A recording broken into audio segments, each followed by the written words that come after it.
Continuamos con el módulo 2, en este caso la recuperación de la memoria agriculta, y vamos a trabajar una de las lecciones principales de este módulo, que es la entrevista cualitativa en el estudio de los agrosistemas. De alguna manera, pues, es una lección más pensada como un punto de vista instrumental. Sin duda, pues muchos de vosotros tampoco tenéis una formación en sociología ni habéis hecho trabajo de campo, pero lo que tengáis una serie de claves para luego poder abordar una entrevista con una cierta garantía, ¿no? Bueno, pues ya hemos hecho un poco el recorrido del territorio, nos hemos trabajado de alguna manera, pues de la manera previa, toda la información online, e incluso si hemos podido, como bien os he recomendado, pues hemos hecho un pequeño trabajo de campo. Tenemos toda la información preparada y vamos a trabajar un poco ya sobre los datos, abordar un poco el conocimiento de oral, ¿no? Y tenemos que identificar un poco a esas personas, que son las personas que llamamos agricultas, que son los que residen esa información que nos puede facilitar ese pasado agroecológico que vamos buscando, esa señal de identidad, ¿no? Bueno, pues nos tenemos que enfrentar quiénes son los que tienen la memoria agriculta, ¿no? ¿Quiénes son esas personas, ¿no? La verdad es que la respuesta no es muy fácil, ¿no? ¿Quiénes son los depositarios de ese conocimiento agroecológico, ¿no?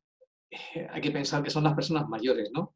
La práctica que nos ha llevado durante estos años es que normalmente estas personas mayores, que cada vez quedan menos, lamentablemente, muchas de las personas, que en este caso hombres, que se han dedicado a la agricultura, ya han sido personas que han trabajado en una agricultura no excesivamente desvinculada de los procesos de modernización, ¿no? Es decir, acostumbrados un poco a lo que sería el manejo de productos de síntesis, de fertilizantes, a esos polvitos mágicos que ya echaban un poco a sus cosechas o a tratamientos de plagas, ¿no?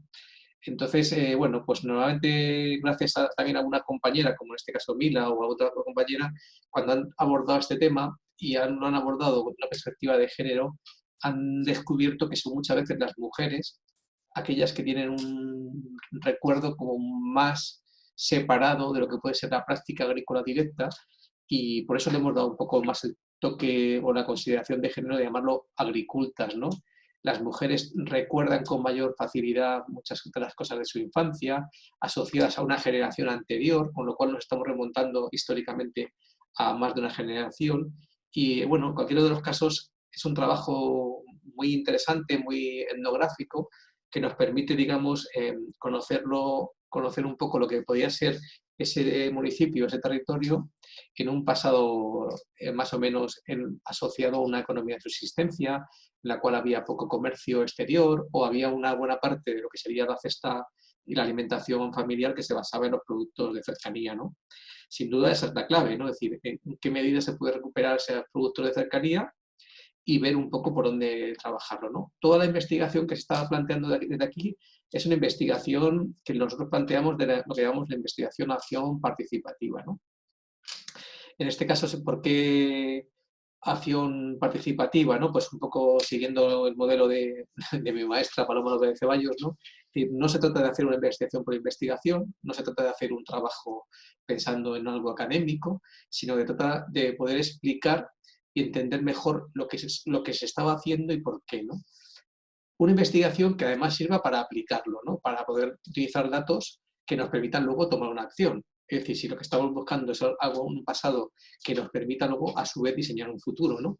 Y que además ese futuro no dependa de una propuesta nuestra, sino que intentemos que durante el proceso de investigación podamos también implicar a esa población o movilizarla hacia ese cambio, ¿no? Es decir, sería, por un lado, explicar lo que sería lo que estamos entendiendo, ese pasado, esos datos. Por otro lado, aplicarlo a algo concreto, es decir, pensando en que eso nos sirve para algo, es decir, quiero recuperar esta variedad local concreta de, yo pues, por ejemplo, una patata que existe, una variedad típica de aloe vera, por ejemplo, en este caso, ¿no? Pues bueno, si quiero saber cuál es esa patata, está muy bien, la puedo reconocer, puedo ir a ver con el geoplasma, la puedo explicar, de dónde ha venido, si la puedo recuperar, vale. Pero puedo diseñar un plato nuevo, pero en el fondo lo que necesito es que los restaurantes de ese municipio incorporen y se sensibilicen sobre esa cuestión y la puedan poner en su menú. Entonces, eso es un poco lo que sería la implicación, que es la acción participativa, ¿no? Ya sabemos que los dinamizadores agroecológicos no son sociólogos, pero de alguna manera pues son un compendio de herramientas y capacidades para poder trabajar tanto con las personas como con el territorio, ¿no? ¿Cómo abordar esta investigación agroecológica local? Pues como todas las investigaciones sociales siempre hay dos enfoques fundamentales, ¿no?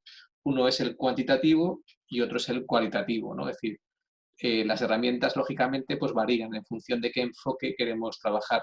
Lo normal también es hacer una combinación de ambas, es decir, que poder trabajar, pues, un lado la parte cuantitativa de datos, más estadísticas, y por otro lado la parte más cualitativa, más de lo que puede ser un poco la perspectiva de opinión o los grados de percepción.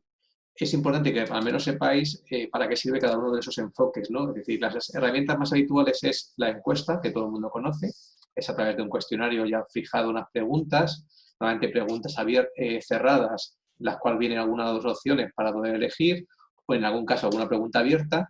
Si bien ahora este enfoque tiene más, digamos, desarrollo, porque se hace en buena medida también online, aunque hay que considerar que todo el mundo no tiene acceso al online, con lo cual estamos sesgando probablemente la muestra. Y también existe últimamente una cierta saturación en cuanto al número de encuestas, de cuestionarios y demás. El tiempo que dedica la gente a hacer una encuesta en directo y autoadministrada es muy escaso. Otra cuestión importante es también que se acaban de entender las preguntas tal y como se están formulando, como ya veremos más adelante. Y el segundo enfoque, que también parece interesante y que veo que para este módulo es más apropiado, sería el enfoque cualitativo, ¿no? En el cual ya estamos hablando de entrevistas en profundidad o grupos de discusión, ¿no? Reuniones en las cuales ya se debate sobre un tema. La parte cuantitativa, pues es fundamentalmente ¿para qué? Para constatar hechos, estados de opinión, grados de percepción, valoración de servicios o sugerencias. Es decir, que tiene que ser algo como muy concreto, ¿no? Es decir, queremos saber si ha pasado esto o no ha pasado, cuánta gente lo recibe, cuánta gente no está de acuerdo, bueno, cuánta gente considera que es oportuno alguna cuestión o no, el grado de satisfacción de algún producto. Estamos hablando de una encuesta. Si vamos al tema cualitativo, ¿de qué estamos hablando? Estamos hablando, bueno, pues ya de trabajar más las motivaciones, los porqués de las cosas, la génesis de conflictos, las diferentes posiciones o argumentos a la hora de discutir una cuestión, o incluso el trabajar más las propuestas y ver un poco la viabilidad de las mismas, ¿no? Bueno, pues normalmente lo que es un poco la herramienta más conocida y por todo lo que sería, digamos, un poco el trabajo cualitativo, ¿no? Aparte de los datos, trabajar sobre el discurso, es la entrevista, ¿no? Es decir, normalmente uno habla de entrevistas.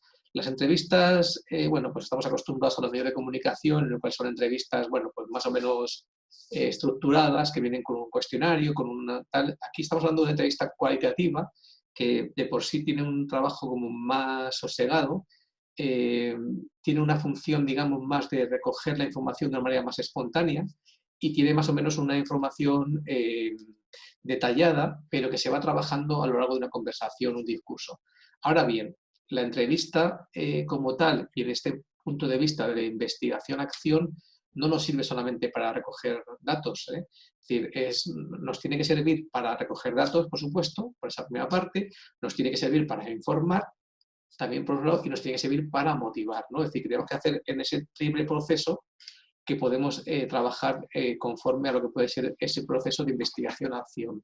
De tal manera que en un primer momento tendríamos que averiguar, es decir, esa entrevista nos va a permitir, bueno, pues qué queremos conocer con detalle, cuáles serán un poco lo que estamos buscando, pues un poco ese pasado agroecológico, esa información detallada, yo qué sé, pues el punto de partida de la modernización o algún elemento significativo del territorio, si ha habido un incendio, alguna reconstrucción, la concentración parcelaria, en fin, cualquier de los objetivos que estamos trabajando sobre un poco averiguar lo que estamos buscando, conocer con detalle el comportamiento y actitud del sujeto entrevistado, que podamos saber un poco cómo se posicionaba él ante esas cuestiones, pero en un segundo momento tenemos que ver, o en ese momento, o en una segunda sesión, de alguna manera cómo enseñar que esa entrevista se convierta en una especie de propuesta o planteamiento de futuro, es decir, si estamos trabajando en esa recuperación agroecológica y queremos ya ver un poco, pues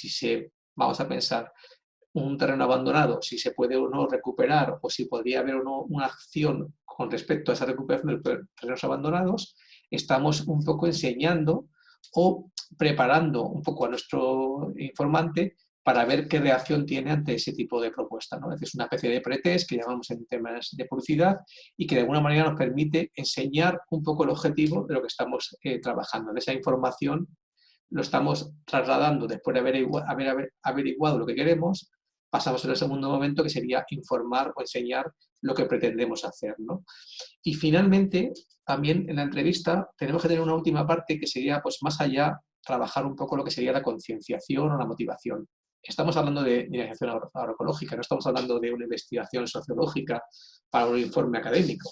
Lo que queremos es pasar a la acción. Queremos que ese colectivo, sean en este caso las personas mayores, validen una propuesta o motiven a otra parte de la población local y sensibilicen un poco nuestro objetivo, ¿no? Es decir, se trata de trabajar un poco más allá hacia la motivación, hacia la concienciación y la sensibilización del entrevistado. Con respecto a las entrevistas, bueno, lo que decía antes, hay como 3 tipos de entrevistas, según un poco la manera de cómo conducirlas.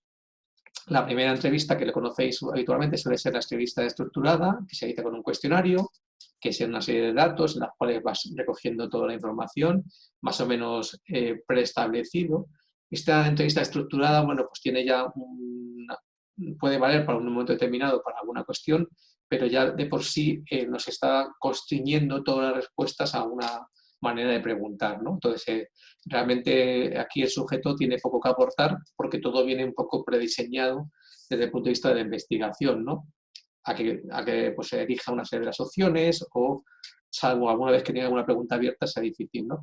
Tendríamos luego lo que serían las entrevistas semiestructuradas, en las cuales hay un guión de temas a tratar y que el sujeto tiene cierta libertad para ir respondiendo, ¿no? Con un poco, tú como entrevistador, lo que haces es un poco de moderador, vas haciendo un poco como todas las preguntas abiertas y, bueno, pues te permite, digamos, bueno, pues o bien ir interpretando, repitiendo la información o empezar un poco la técnica del embudo, de lo más general a lo más particular.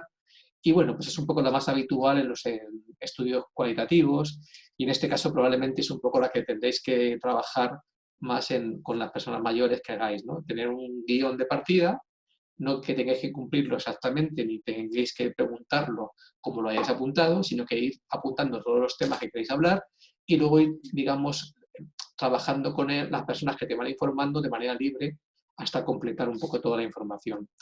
Realmente luego habría pues lo que se llaman las entrevistas en profundidad, en las cuales, bueno, pues aquí hay que hacer falta estar ya un poquito más trabajado, tener más experiencia, en la cual, bueno, pues realmente no existe ese guión establecido de tal manera tan clara y, bueno, pues realmente la persona que informa pues va hablando, ¿no? Va hablando y digamos que uno con la habilidad pues va sacando un poco los temas que le interesan, pero que realmente no conduces toda la información tal y como pretendes, ¿no? Esta entrevista pues es un poco más ambigua, requiere conseguir bastante más lo que se le diría la empatía con los informantes, es decir, estar un poco cercano a la persona que te va a informar, ¿no? Es decir, porque eso es un tema importante, ¿por qué? Porque empatía no significa simpatía, ¿no? Empatía significa, bueno, pues la habilidad para estar en la posición del otro, el poder que el otro se sienta cómodo explicando lo que quiere explicar, incluso, bueno, pues un poco afectando una opinión que de alguna manera, pues a ti en realidad no tienes que mostrar tu opinión sobre el tema, sino dejarte entender o hacer que estás entendiendo lo que te quieren transmitir, ¿no? Es muy importante, claro, saber escuchar y saber transmitir al entrevistado nuestro interés por lo que nos está diciendo, es decir, hacer un poco la función de lo importante que puede ser toda esa información que nos está dando, ¿no? De alguna manera, el trabajo que hagamos con las personas mayores está un poco entre la semiestructurada y la entrevista en profundidad. Algún caso de las entrevistas en profundidad, por ejemplo, muy interesantes son las historias de vida, ¿no? La historia de vida es, pues bueno, a través de la propia recuperación de la vida del informante, pues ir recuperando con un tema más o menos diacrónico, pues un poco su proceso desde su niñez, su adolescencia, bueno, pues el momento que empezó a independizarse, un poco de qué fue viviendo y bueno, pues un poco los diferentes trabajos de su vida y con la propia vida de la persona, si emigró o no emigró del municipio, si volvió, en fin, recorrer todo un poco históricamente su vida y que permita, digamos, a tener un recorrido de lo que sería el paisaje, por ejemplo, o la alimentación durante toda su vida, ¿no? Es más compleja, requiere a veces un informante que tenga también capacidad de memoria, que también es un tema importante. Las personas mayores no todo el mundo es válido. Hay que también tener en cuenta a quién es el informante. Y bueno, pues también depende un poco el tipo de perfil que estarías buscando para conseguir esa información.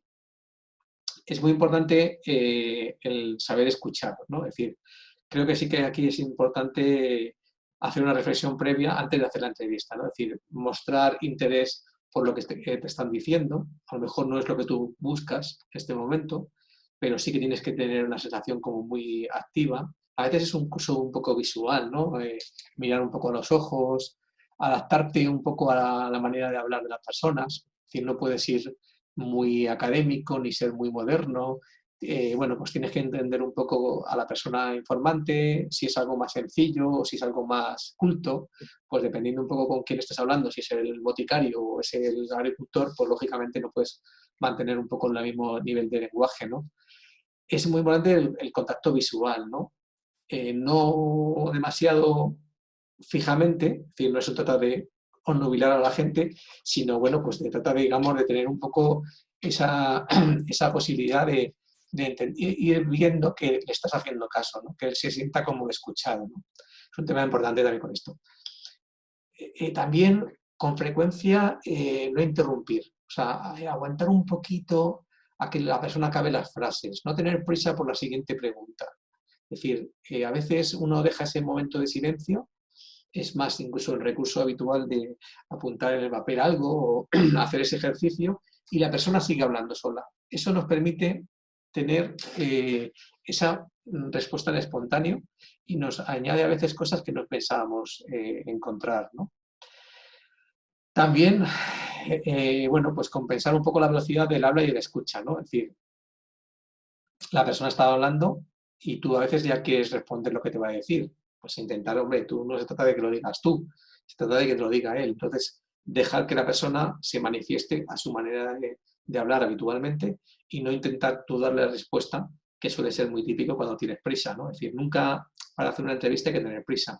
Siempre hay que tener un poco más de tiempo y tener capacidad para aguantar, ¿no? Es decir, también es muy importante no intentar capturar todos los datos. O sea, tengo que un cuestionario, tengo que conseguir toda esta información. Bueno, pues a lo mejor no es necesario. Es decir, la información no es tan significativa cuantitativamente como cualitativamente, pues en un momento determinado si hay que volver otro día o preguntarle algo, ¿no? Es decir, dejar un poco más que la idea es captar un poco el discurso libre. ¿Por qué? Porque de manera libre, si sale un tema reiteradamente, será importante y si hay una cosa que se elimina o si no se quiere comentar, vamos a pensar un acto, pues yo qué sé, alguna desgracia, puede ser una guerra civil o una plaga o no sé, alguna cuestión importante, un conflicto municipal, pues si no ha salido y sabes tú que existe, pues probablemente no quieran informar sobre ello, ¿no? Entonces, bueno, por eso es importante. También en un momento determinado, pues en un momento emotivo, ¿no? Es decir, se puede la persona emocionar y bueno, hay que saber mantener ese punto muerto emotivo, dejarlo vivir y disfrutarlo, porque es un tema muy recurrente, ¿no? Me parece importante que tengáis en cuenta pues, una serie de cuestiones clave, como podemos llamar aquí los 10 mandamientos del entrevistado, del entrevistador, que de alguna manera, bueno, pues tiene que tener un poco uno claro antes de empezar a trabajar, ¿no? Es decir, primero uno, nunca vas a realizar una entrevista sin haber buscado toda la información que haya sobre el tema. Es decir, si vas a hablar con alguien sobre olivos del municipio, procura saber un poco antes de qué van esos olivos, de algún tema de información para que realmente puedas sacarle jugo a ese informante, ¿no? Es decir, la primera cuestión también es saber de qué estás hablando, pero también lo segundo es ganarte la confianza del informante. Es decir, eso es clave. Es decir, el cómo caer, eso que hablamos de la empatía, eso pues a veces cuesta, ¿no? A veces, por ejemplo, un hombre-mujer, pues a veces tiene sus frenos, a veces no. Hay que saber un poco también sobrellevarlo, ¿no? Es decir, encontrar, digamos, ese punto de confianza para que la persona que está hablando se sienta escuchada y te pueda transmitir con su mayor fluidez toda la información. Luego, no agobiarse con buscar fechas exactas. Es decir, no se trata, digamos, de saber exactamente qué año fue tal inundación, sino que, bueno, pues intentar, digamos, bueno, pues entonces más o menos, porque a lo mejor las personas también mayores con frecuencia no recuerdan todos los datos exactamente. Bueno, luego se puede encontrar después, ¿no? Bueno, otra cosa importante es encontrar a los informantes clave. ¿Y quiénes son los informantes clave? Pues, bueno, ¿quiénes son aquellas personas que te pueden dar un poco esa pauta, ¿no? Es decir, es una parte muy importante, pero tampoco hay que obsesionarse. Es decir, bueno, pues todo tiene que surgir un poco de manera previa, habiendo elegido bien ese panel de informantes y poder trabajar sobre ellos, ¿no?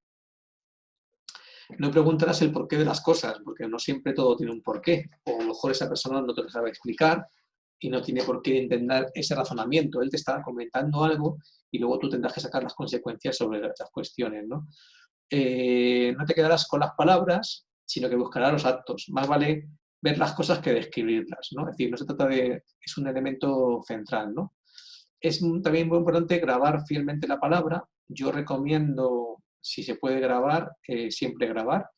Ya no es tan infrecuente el uso del móvil, todo el mundo lo tiene, digamos, interiorizado, y poder grabar en audio en el móvil es muy importante porque uno se relaja también a la hora de preguntar, no tiene que estar tomando notas sistemáticamente y luego lo puede escuchar literalmente y traducir todo el tema, ¿no?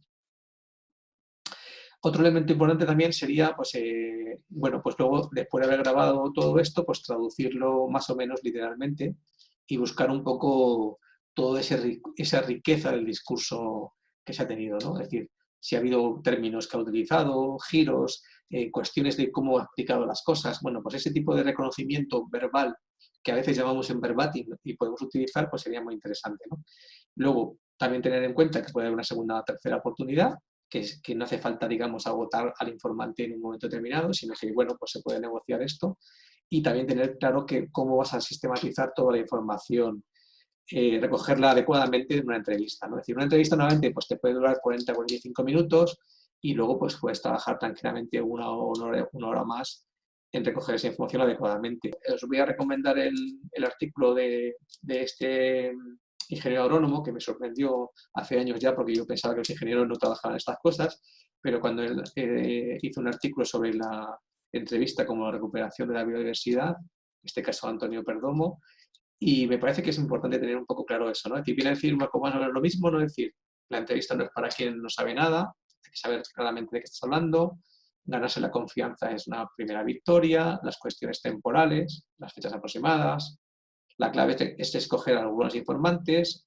cómo preguntar, el modelo de conversación, sin sugerir las respuestas, me lo dices o mejor me lo enseñas, es decir, también puedes acompañar a la persona, observación participante, tiempos, medidas, las muestras de las plantas, en fin, puedes trabajar o no trabajar. El intentar siempre grabar, creo que es el que puede ser mucho mejor recuperar esa grabación posteriormente, el transcribir adecuadamente esto, la segunda oportunidad y después cómo sistematizar toda la información. Básicamente, si os dais cuenta, es una manera muy intuitiva y muy fácil de poder trabajar esto. Ahora bien, cada uno el guión lo tiene que trabajar en función de quién va a informarle. Tiene que elegir ese informante y, lógicamente, preparar un guión más o menos adaptado a la persona que nos va a informar. Después, bueno, pues hemos trabajado, analizado el terreno, hemos entrevistado ya y conocido a los agentes clave. Bueno, pues ahora se trataría de pasar a la acción. Pasar a la acción en esta investigación-acción que estamos planteando. No se trata solamente de hacer un recorrido y hacer una información del pasado agroecológico. Si se queda solamente en un informe, en un documento, en algo que nosotros vamos a trabajar, ¿de qué nos sirve? Lo que nos interesa es que esta información nos sirva para poner en marcha el proyecto de dinamización. De nuevo, luego al principio, recuperar las tierras abandonadas, infrautilizadas, custodiar los valores ambientales, diseñar una estrategia de futuro, en fin, algunos elementos importantes que puedas trabajar, ¿no? Y después, para eso, también, lógicamente, hay que trabajar la motivación. Hay que trabajar la motivación, una vez con esa información que hemos tenido, darle una devolución al informante, que es clave, es decir, que la persona se sienta reconocida por la información que ha dado. Puedes luego contar charlas informativas, exposiciones, explicación, en fin, una serie de datos importantes. Darle visibilidad y reconocimiento a la participación es fundamental. Es decir, el poder que la gente vea que lo que ha aportado tiene un interés suele ser muy importante. Yo aquí salto un par de ejemplos en las dinámicas grupales, que ya hablaremos en la siguiente lección, o por ejemplo la cuestión de grabarlo en un vídeo y poder promocionarlo, publicar las entrevistas, hacer una reunión colectiva o recuperar un mapa agroecológico, un recetario, en fin, existen muchas posibilidades de poner en valor el trabajo de las personas mayores, en este caso, de divulgar ese conocimiento y habilitar ese reconocimiento a las personas agricultas, que además, por otro lado, nos van a permitir ampliar bastante la base social y el impacto que tengamos en la dinamización, porque nos va a permitir que todo lo que hagamos esté a su vez valorizado por el conjunto de personas mayores de un territorio y va a tener una mayor proyección de cara a conseguir el beneplácito del resto de la población. Nos quedaría luego también quizás el tema del mapa agroecológico local, la cartografía participativa, que puede ser, bueno, pues como todo esto plasmarlo en una serie de mapas o de expresiones gráficas que puedan servir un poco para conectar, digamos, con ese diseño más a futuro, ¿no? Es decir, hemos trabajado la investigación agroecológica local, hemos trabajado el pasado, pero realmente tenemos que hacer un ejercicio también de proyección, ¿no? Entonces, bueno, pues el poder utilizar pues todo esto que hemos visto en este módulo, los mapas de satélite, las fotos aéreas, las imágenes de trabajo de campo, pues realmente aprovechar todo ese material gráfico, darle una expresión bella a todo el proceso y poder utilizar todo este trabajo de recopilación que sirva para poner en acción, que sirva principalmente, primero, para reconocer a la gente que te ha informado y segundo, para ampliar la base social que pueda ser un elemento más de difusión al resto de la población. Y hasta aquí, pues, esta lección.